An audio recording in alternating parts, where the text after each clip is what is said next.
এইবোৰ ৰাস্তা, এইবোৰ নেশ্যনেল হাইৱে, এইবোৰ পুৰা চাফ চিকুণ কৰি আছে, জাবৰ জোথৰ চব পেলাই আছে, ধূলি বালি চব চাইড কৰি আছে, ভাল লাগিছে, ৰাস্তাটো পৰিষ্কাৰ কৰিছে আৰু এটাও গাঁটাগাঁটি নাই, চব ফিনফিনা কৰি দিছে।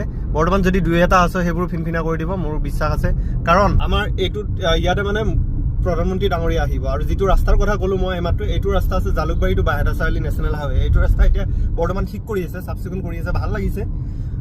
চাগে প্ৰধানমন্ত্ৰী আহিবৰ কাৰণে কৰিছে নেকি, মই গম নাপাওঁ ঠিক তেনেকৈ। কিন্তু কথাটো হ'ল কি ভাই, আমি টেক্স দিছোঁ কাৰণে প্ৰধানমন্ত্ৰী হৈ আছে, মুখ্যমন্ত্ৰী হৈছে, আৰু নহয় আমি মানে কি সকলো মানুহে টেক্স দিছে, সেইটো কাৰণে প্ৰধানমন্ত্ৰীয়ে মুখ্যমন্ত্ৰী হৈ আছে। প্ৰধানমন্ত্ৰী আহিলে যে ৰাস্তাটো ঠিক ঠাক কৰিব লাগিব, সেইটো কিবা কথা হ'ল নেকি? সাধাৰণ মানুহ কি মানুহ নহয় ভাই? মই এইটো সমালোচনা কৰা নাই দেই চৰকাৰৰ। যিকোনো চৰকাৰ হ'লেই বাহিৰৰ পৰা যদি কোনোবা মন্ত্ৰী আহে, বিজেপি কংগ্ৰেছ হওক, ৰাস্তা মানে যিটো জেগাত যাব সেইটো জেগা ফিনফিনীয়া কৰি দিয়ে। এনেও পাৰে সিহঁতে কৰিব, কিন্তু নকৰে। কিয় নকৰে? সেইবোৰ পইচা চব জেপত ভৰাই। সেইবোৰতো ঠিক ঠাক কৰি দিব লাগে ন, মানে প্ৰত্যেক বছৰে ৰিপেয়াৰিং কৰি থাকিব লাগে, বছৰে ঠিক ঠাক কৰিব লাগে। বিশেষকৈ এইটো ৰাস্তাত ন, আপুনি মই দেখাইছোঁ, যদি আপুনি ক'লা টি চাৰ্ট পিন্ধি ঘৰলৈ যায়, বাইক চলাই, বগা হৈ যাব।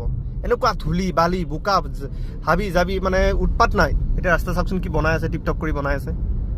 এনে কিয় নবনাই? এনে কি আমি মানুহ নহয়? মানুহখিনি যিয়ে নহওক বাৰু, বনাইছেতো ভাল লাগিছে। প্ৰধানমন্ত্ৰী অসমত বাৰ আহি থাকক, বাৰ এই ৰাস্তা হৈ থাকিব, আমাৰ ভাল লাগে। মানে ধূলি বালি আমি এতিয়া নিবিচৰা হৈছোঁ। আৰু গাঁৱত আমি পাই থাকোঁ ধূলি বালি, কিন্তু এই নেশ্যনেল হাইৱেটো যদি ধূলি পা ভাল নালাগে নহয়।